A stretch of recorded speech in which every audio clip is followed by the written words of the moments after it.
I know I'm getting older because I'm starting this sermon by telling you about my most recent medical appointments. At the beginning of the year, I went to the dermatologist, and everything went great. Thank you for asking. They said my skin looked very healthy, and one of the questions they asked me was, "What do you do for sun protection?" To which I replied, "I don't go outside." And I'm only half kidding, really. I spend most of my day indoors, and that's medically verified. Science proved that fact because at my annual exam with my primary care provider, they drew blood and they looked at my labs and they said my vitamin D levels were low. Can you believe that? So now I have to make some lifestyle adjustments. And as inconvenient as it is, I have to remember every single day to take 2 vitamin D gummies each day.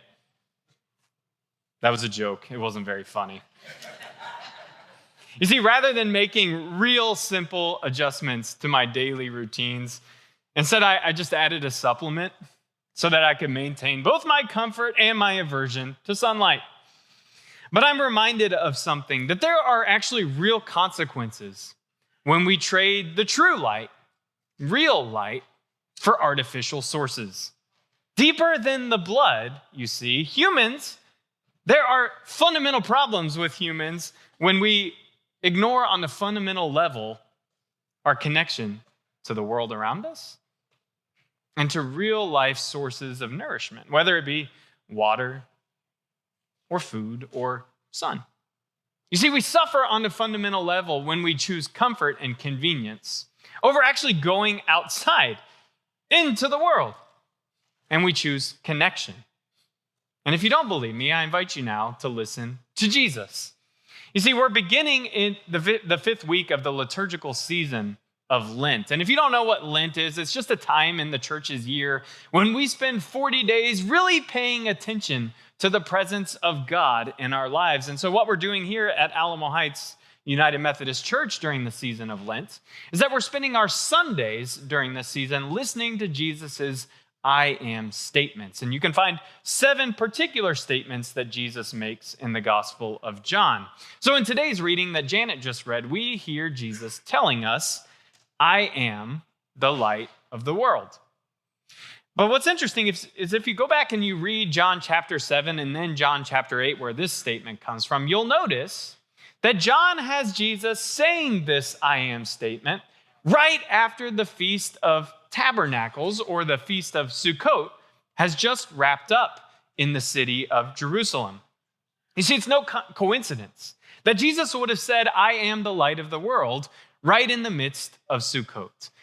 And you can believe me because I went to Reverend Dr. Daryl Smith for this information. And Reverend Dr. Daryl Smith told me, I'm emphasizing the doctor in that title. Daryl told me this. He said that in the celebration of Sukkot 2,000 years ago, when people would have done a pilgrimage to the city of Jerusalem, they would have gathered at the temple, right, the epicenter of holiness in the world, that on the very first night of Sukkot, that priests would have climbed a series of ladders, and they would have lit some massive candelabras that were over 75 feet high in the air. They would have lit these giant torches that would have burned for the remainder of the festival of Sukkot. And these torches were located in the Court of Women, which is a section of Jerusalem's temple where you would have also found the temple treasury. And it is said that every single courtyard in the city of Jerusalem was illuminated by these massive candelabras that were shining from the temple. And what you hear in this morning's reading from John chapter 8 is Jesus calling himself the light of the world in the very spot where these huge fires would have been burning for the previous 7 days that have just gone out, right? Because the festival's now over. But on the very next day, Jesus proclaims, I am the light of the world. What's he telling us? Well, he may be saying that even though the light, the fire of Sukkot is no longer burning, the spirit of Sukkot continues to shine. And that spirit, my friends, is the spirit of hospitality. You see, to celebrate Sukkot as a practicing Jew, you literally have to leave the comfort of your home and go outside. You have to build a temporary dwelling and at least eat your meals out there. Some people even choose to sleep out there at night. But you have to leave behind convenience in order to experience connection. Because once you're outside, you see, you're inevitably going to encounter other people. Once you're outside your walls, you're going to see your neighbors, and you're going to be invited to engage with them. You see, during Sukkot, celebrants are focused on receiving guests into their temporary dwelling called a sukkah, and to practice hospitality. It's a story that reminds us that when we were slaves in Egypt and God freed us during the Exodus, we wandered in the wilderness without a permanent place to call home. Yet the Lord provided for us in our dependence. And so we extend that hospitality, we extend that graciousness to others. Forced out of your comfort zone and into the unfamiliar, you begin to practice compassion. Compassion for others who may not have a place to call home. And something even more profound happens during the Spirit and the Feast of Sukkot. You realize that as you receive other people into your midst during these holy days, you're actually receiving the presence of God. Do you remember that story in the book of Genesis when Abraham receives the 3 guests into his tent? And it turns out to be the presence of the Holy One who tells Abram and Sarai that they're going to have a child. Sukkot builds on this story and says that whenever we connect with each other, we are indeed connecting with the divine. Now let's take this story from John chapter 8 and place it into our season of Lent. What if hearing Jesus say, "I am the light of the world," changed the way we understood the season of Lent?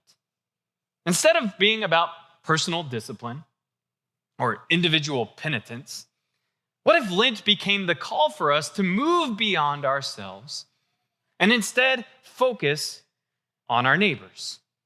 Put simply, Jesus' exclamation, "I am the light of the world," is God's invitation for us to go outside, to be with our real, literal neighbors, to embody the hospitality of the Holy One.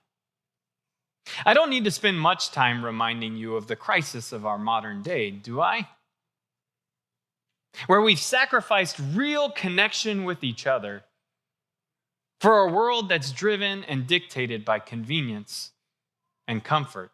So what that means, instead of spending embodied time together, quality time together, we instead choose curated and shallow forms of connection through our favorite media outlets or the internet in general. Instead of encountering people who are different from us, we embrace a tribalistic worldview where the other is someone to be feared and resented.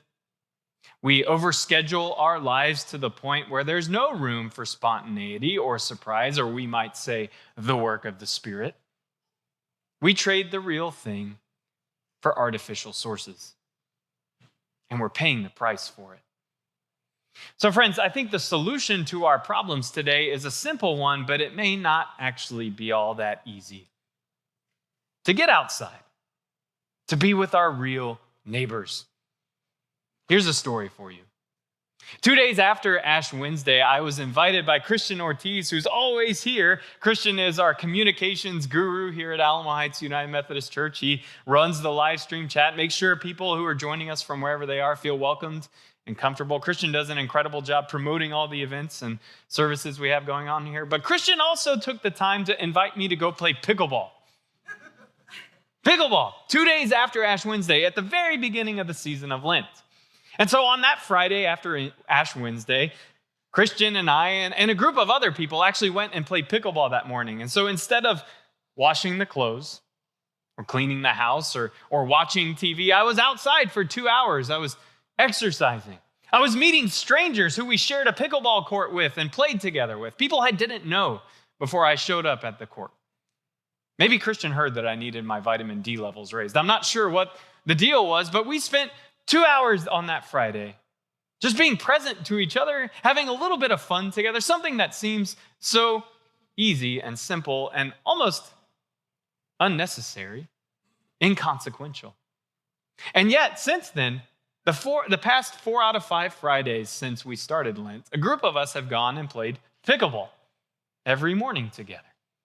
Just being present to each other, building a connection that's deeper than Sunday mornings, deeper than the office if we're coworkers. We're just having fun together. And while it does not seem like it changes the world, I can tell you that it's good for my soul. Again, I don't know if my vitamin D levels went up, but I do know that my spirits are raised every single time I go play pickleball with these people. It doesn't have to be complicated. It doesn't have to be well thought out or grand, but whatever you do, if there's something you love to do, how could you share it with somebody else? What if in the remaining 12 days of Lent, we actually took opportunities to engage with a real life person, maybe who shares a wall with us if we live in an apartment complex, who shares a property line with us if we have a house, who shares a cubicle with us if we're at the office, whatever it is, somebody who's real, verifiable, you might say. What if we took the time just to engage with them? A simple thing, to make connection, to practice hospitality, the kind of hospitality that is embodied in the spirit of Sukkot. It doesn't have to be over the top. It just has to be something you love that you share with somebody else. Friends, I want to remind you that about a month ago, in the assigned church calendar readings, we were in Matthew 5, which is the very beginning of the Sermon on the Mount. And you heard Jesus say, "Y'all are the light of the world." That's the Southern English translation. But you all are the light of the world. You see, here in John 8, Jesus says, "I am the light of the world." But he also says in the Gospels, "You are the light of the world," which means Jesus does not distinguish between himself and us. What he calls himself, he also calls you. Which is amazing because that means just as Jesus reveals something special and powerful about the presence of God, he's also saying that you are able to do the very same thing for each other and for others who are not gathered in this community. That you have every single ounce of potential that he has to be light. Friends, the good news is that you are not artificial sources of illumination like fluorescent or LED. You are true light, just like the sun. Amen. Thank you for listening to this episode of Weekly Teaching. To watch the full live stream of this worship service, you can view all archived streams at the Alamo Heights UMC YouTube channel. If you have any questions, email us at podcasts@ahumc.org. That's podcasts@ahumc.org. You can also visit our website, ahumc.org, anytime. Any related links are also in this episode's show notes. Again, thank you so much for being a listener. We truly appreciate your time.